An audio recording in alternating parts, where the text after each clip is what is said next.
בכלל, אורלי וילנאי וגיא מרוז יצאו לבדוק איך ואם בכלל זה אפשרי. אז בערוץ 10 הציעו שנגיש את תוכנית הבוקר. בשמחה אמרנו. כבר כמה שנים אנחנו זוג נשוי שעובד יחד. תודה שחזרתם. מאז נפטר. מה זה כבר ישנה אם נקום כל יום ב4:30 בבוקר יחד, נגיש תוכנית ביחד, נהיה כל הזמן ביחד, בלי שישאר מקום לשום דבר אחר? אני שונאת אותך, אחרי זה אני צריכה לשבת עם זה. אז מה לעשות? לא מבין מה לעשות. לסתום את הפה רגע. אז רגע לפני שנצא מדעתנו ביחד, יצאנו ללמוד איך עושים את זה ונשארים בחיים, ובעיקר יחד. התחלנו אצל הלפינים, זוג תסריטאים, נשואים, שכותבים יחד את הסיטקום הכי מצליח בישראל. החיים זה לא הכל. האמת היא אבל שאנשים לפעמים מתחלחלים לשמוע שאנחנו גם עובדים יחד. אני חייב להגיד לך. וגם גרים יחד, וגם באותו פרויקט. זאת אומרת, אנשים לפעמים מפחדים שאשתם תגיע לעבודה, כאילו שחס וחלילה לא תראה. כן, גילה קצה מאוד פחד שגילה תגיע לעבודה. לדוגמה. אני לא חושב שהיה מפריע לו, לא מפריע לו. גילה שנייה. היא בחדר, גילה רגע, תורה שאני עסוק, נו. הלפינים הכירו על סט הצילומים של יצפן. כבר כמה שנים גאיה כותבת פרקים לסדרה שדניאל יצר וכותב בה בעצמו. יש לי מתנה בשבילכם. גיליתי את הסוד לזוגיות חלומית. זרקתי את המפתח. סתמי כבר את הפה, אוקיי? סתמי את הפה! הם עובדים בחדרי עבודה נפרדים, קומה מעל קומה, ובעיקר לא יוצאים מהבית. השיחות העיקריות שלנו הן בסקייפ, נכון. בתוך הבית, ואנחנו בקושי נפגשים. לא, אבל לפעמים במדרגות, את אומרת, אנחנו צריכים לצאת לחופשה מתישהו. יום אחד גיא אמרה לי, יש לי רעיון לפרק. ואחרי שהפרק הזה שודר, יש רעיון, אחרי זה כותבים אותו, אחרי זה מצלמים אותו.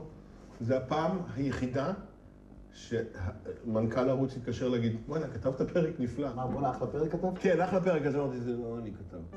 אמר מי? אז אמרתי, אשתי. אבל זה היה, כאילו, זה היה נחמד, לא הייתי, זה לפרגן לאשתך וזה. זה לא אתה פרגנת, זה סטנגן פרגן. מה זה קשור אליך? קפה קר על הבוקר, כן. באמת, אבל באותה שנייה באמת זה יותר קנאה או יותר גאווה? אתה היית מקנא? בוודאי, אני לא אומר לך שכתבה משהו יותר טוב ממך, אני אומר שהיה שנייה רגע שלו. הוא לא אמר שכתבתי משהו יותר טוב מדניאל. הוא אמר פעם ראשונה שקיבלתי תגובה פשוט אמר שזה הפרק הכי טוב בסדרה שהיה עד כה, זה לא שזה יותר טוב ממך ספציפי, זה כללית הכי טוב. אני לא אסתיר את זה שאני כל כך נהנה מפירות ההצלחה שלה, שאיך אני אקנא. מה, כלכלית כאילו? כן, זה דבר טיפשי.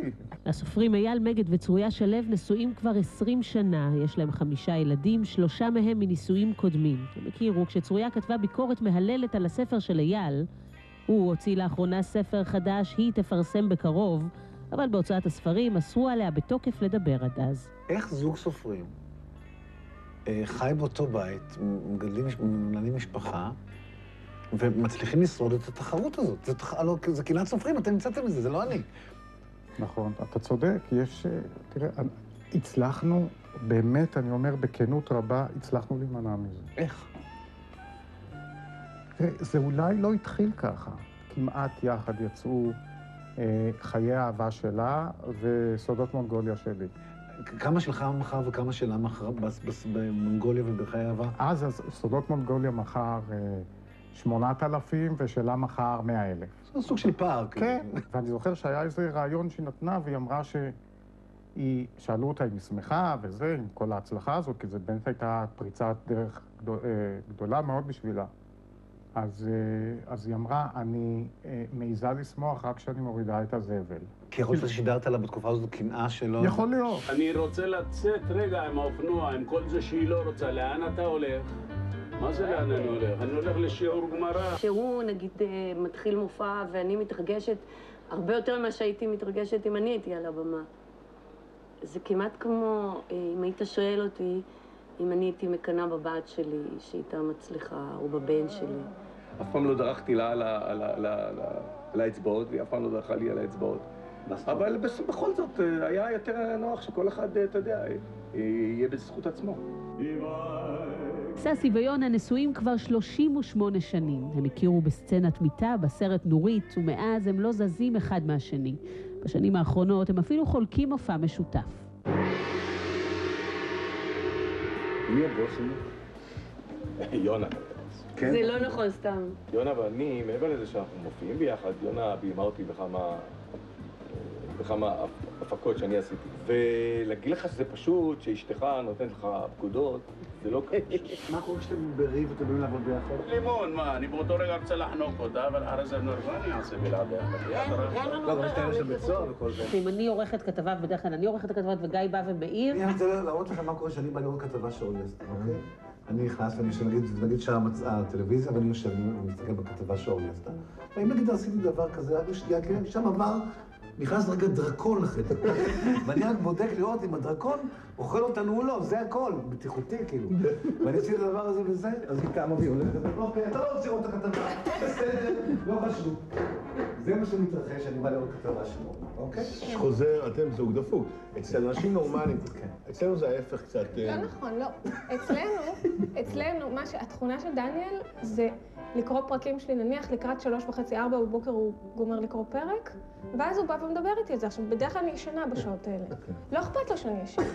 ממש, הוא בא ומדבר איתי, הוא יושב ומסביר לי ומה זה, ובדרך כלל זה דברים נורא נורא מעליבים ופוגעים, במיוחד כשישנים. לפעמים נראה לה שאולי עברתי את הגבול הזה, בשפת גוף ככה יכולה לתת לי מה שהיא טועה ברוב המקרים.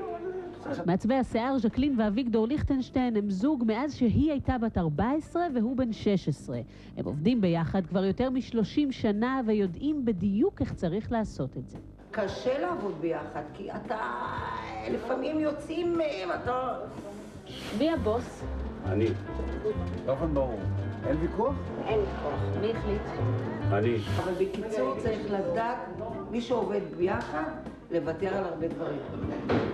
לפרגן, לא לצעוק, לא לקלל, להיות נחמד עם הבעל, סבלנות, אין מה לעשות.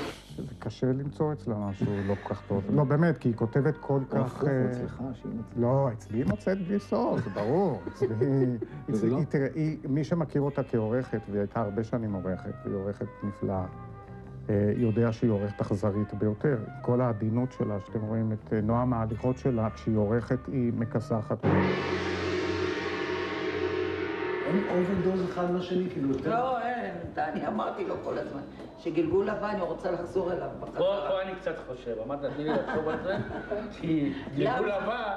זוג עכשיו שראיינתי אמר לי שאין אצלם דבר כזה לצאת בנפרד בכלל. גם אצלנו. אין לכם? אין דבר כזה. חברות שיש לך זרב חופשי, בא לך לראות אותם? אין דבר כזה אצלנו. אחרי הצגות אתה עוצר ואוכל משהו וזה. אין אצלנו דבר כזה. אצלנו האומנים שמופיעים איתי יודעים עושים הביתה. סאסי לא עוצר, הוא חוזר הביתה. האמת היא, אני קצת חוששת מפני היום שבו תהיה לי גם סדרה. אני מפחדת. למה? אתה רואה אותנו עכשיו עם שתי סדרות שאני גם עם סדרה? נניח, אני חושב שאם לך יש סדרה, אני אוכל לעבור לזה.